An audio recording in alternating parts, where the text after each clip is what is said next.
कुछ ही समय बाकी है। ऐसे में राज्य में सियासी उठापटक जारी है। इसी कड़ी में हिंदुस्तानी अवाम मोर्चा पार्टी के सुप्रीमो जीतन राम मांझी ने कहा कि हम अभी महागठबंधन के साथ हैं और महागठबंधन में मेरी बात पर विचार नहीं किया जाएगा तो हमारी ओर से नए गठबंधन बनाए जाएंगे, जिसके लिए 20 अगस्त को बैठक भी बुलाई गई है। इस बैठक में हम पार्टी के सभी पदाधिकारियों के साथ विचार विमर्श करने के बाद उन्हें किस पार्टी में जाना है उस बात पर चर्चा की जाएगी। देखिए, उन लोगों ने निश्चित रूप में एक विकल्प देने की कोशिश की थी, लेकिन कितना दिन जगदेव प्रसाद रहे, कितना दिन रह गए हमारे जननायक कर्पूरी ठाकुर जी, इनको तो रहने नहीं दिया गया और उनको भी क्या हश्र हुआ सो आप जानते हैं। तो मेरा कहने का मतलब जो प्रोग्रेसिव विचार रखने वाले लोग होते हैं उनका खात्मा इसी तरह से लोग करते हैं। आज डेमोक्रेसी है, जमहूरियत है और वोट का अधिकार सबको है, लेकिन वोट कैसे प्रभावित होता है ये भी आप लोग देखते होंगे। कहीं ज़रूरत हुई तो बूथ लूट के, कहीं ज़रूरत हुई तो पैसा दे के, कहीं होता है तो दारू दे करके। ये वास्तविक वोटर जो हमारे अपने मन से वोट करें ऐसा नहीं होने देते हैं।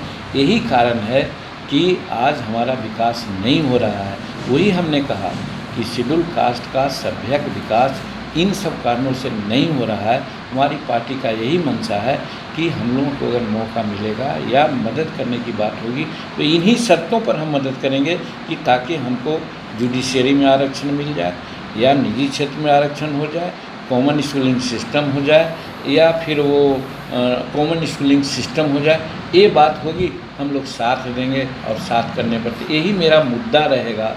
और बाकी सरकार बनाने के मुद्दा चाहे जिनका जो रहे, हम इसी मुद्दा पर लोगों को साथ देंगे। तो इस बार सर ये नए गठबंधन की जो बात चल रही है आपकी एनडीए के साथ, तो क्या एनडीए में मुख्यमंत्री नीतीश जी से आपकी बातचीत होने का? देखिए, हमारी कोई बात अभी नहीं हुई है, लोग कयास लगाया जा रहा है।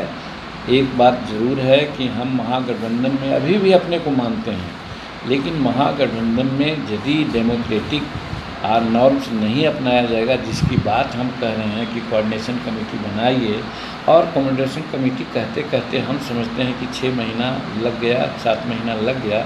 अब उन लोग कुछ ऐसा करने वाले नहीं हैं, तो इसलिए हम समझते हैं कि वो जनतांत्रिक मूल्यों को वो लोग अवहेलना कर रहे हैं।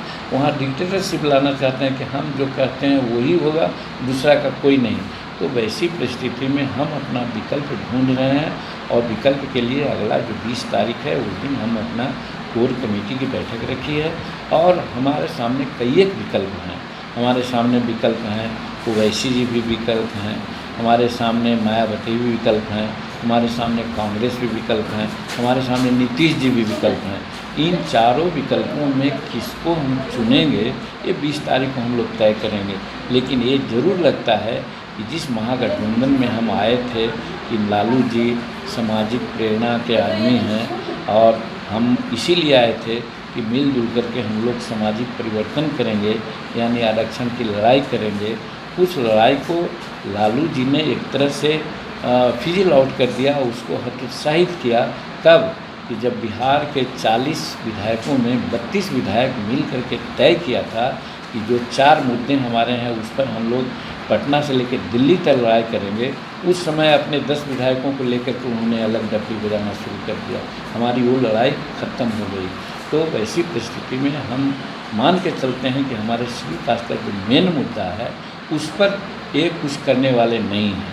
रही बात नीतीश जी और एनडीए का, तो हम भी मानते हैं कि 14 वर्षों में इन लोगों ने भी कुछ नहीं किया शेड्यूल कास्ट के लिए।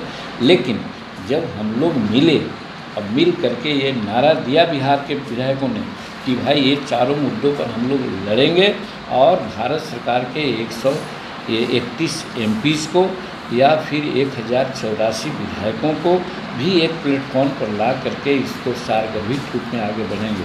और उसको इन लोगों ने एक तरफ लालू जी ने तो तोड़ दिया और दूसरे तरफ जो सुशील कुमार मोदी हैं, जो कहा जा सकता है कि नीतीश कुमार जी का ये एक तरह से मुखर बिंदु है, बोलते हैं वो समझिए कि नीतीश कुमार बोलते हैं, उन लोगों ने सीधे कह दिया कि साहब हम तो यही एजेंडा लेकर के चल रहे हैं, ये चारों एजेंडा जो शेड्यूल कास्ट के लोग बोल रहे हैं उसको हम आगे बढ़ाएंगे। तो अब आप जोड़ लीजिए कि हमारे सिद्धांतों के नज़दीक कौन है। एगो तो तोड़ दिया और एगो उसको ठीक है वचन से ही सही लेकिन समर्थन किया। तो वैसी परिस्थिति जब हम लोग गठबंधन में जाने की बात करेंगे किसी गठबंधन में, इन सब मुद्दों को भी हम लोग सामने रखेंगे और वो तय करेंगे 20 तारीख को, आज कुछ नहीं।